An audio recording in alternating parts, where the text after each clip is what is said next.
Instead, what we've seen against Shirin Ebadi, and of course against numerous others that have a lesser public profile than she, is this increasingly unrestrained campaign of harassment, the most recent phase being this, these accusations of cyber warfare. And of course, it appears from what Layla was saying that it's the government itself which is actually engaging in cyber warfare. I think one of the, just sort of a footnote to what Layla said, I mean, of the 30 activists, we know of that number. That number is acknowledged, I think, by the government.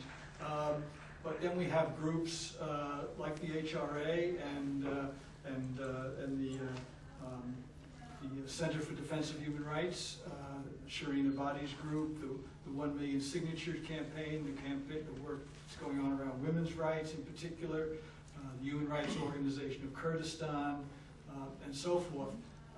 They know of members of their own activists, so their own activists who've been picked up and incarcerated, held in custody. They don't know, in many cases, whether the 30 includes them or not, or, you know, okay, there are these 30 and then there are the 5 we know about, so maybe it's 35. I mean, it's all extremely opaque. So not only there aren't any, yes, we hear the press releases and the like, public statements from the government talking about, in this case, cyber warfare and subversion and so forth, but we're not aware of any actual charges against most, if not all, of these individuals. We don't know if there are charges. As Layla mentioned, they're not, in many cases, allowed to have contact with legal counsel, despite the efforts of lawyers to get in touch with people who are in custody. They're not often not allowed to have any contact with family members. When such contact is allowed, it's usually in the form of phone calls, which, from the evidence or from the sort of, you can say, the body language that one can hear over the telephone, these are conversations that on the prisoners, on the person in custody side, you know, in the presence of their jailers, and the sense one gets very strongly is that they're under considerable duress to report that, oh, everything's just fine, being well treated, et cetera, and, you know, because in fact lawyers are not getting to see them, family members are not getting to see them. There's no kind of independent human rights monitoring that goes on in Iran, in the sense of people who are able to actually go into places where people are being held in custody. So, you know, the situation is we just don't know. Of course, the charges of now espionage on behalf of foreign powers is again a pretty tired refrain on the part of the Islamic government of the Islamic Republic.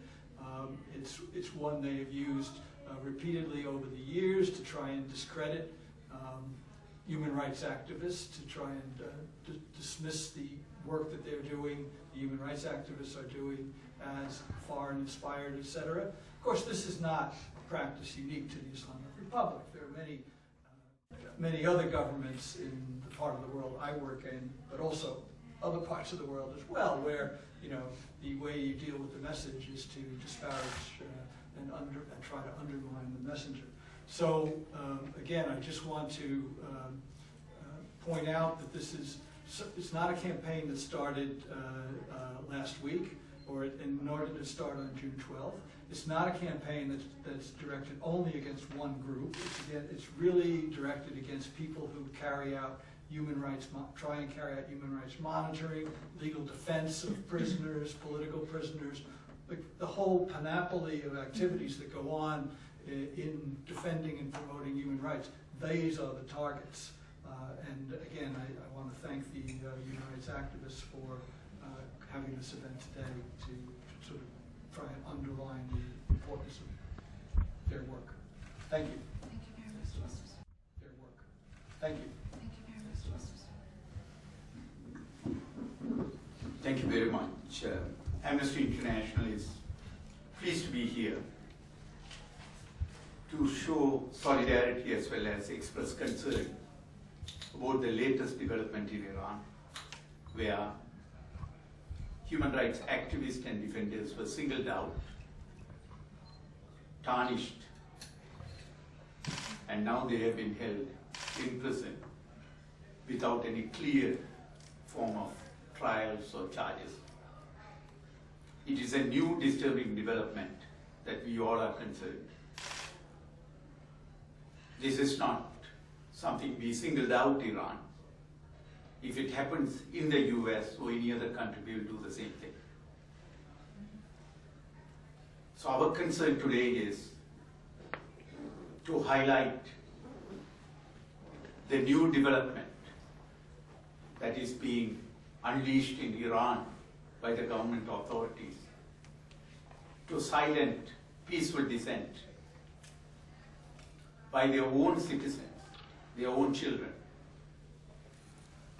The only reason they are doing is to cover up whatever the abuses they are conducting. So it's extremely unhealthy for any community, any country, to have this type of developments taking place. This is not only a challenge against human rights, this is a challenge against Iranian society itself. So we are here to appeal today to the Iranian authorities and to the international community at large that don't be silent, be moved quickly, and to address this development immediately.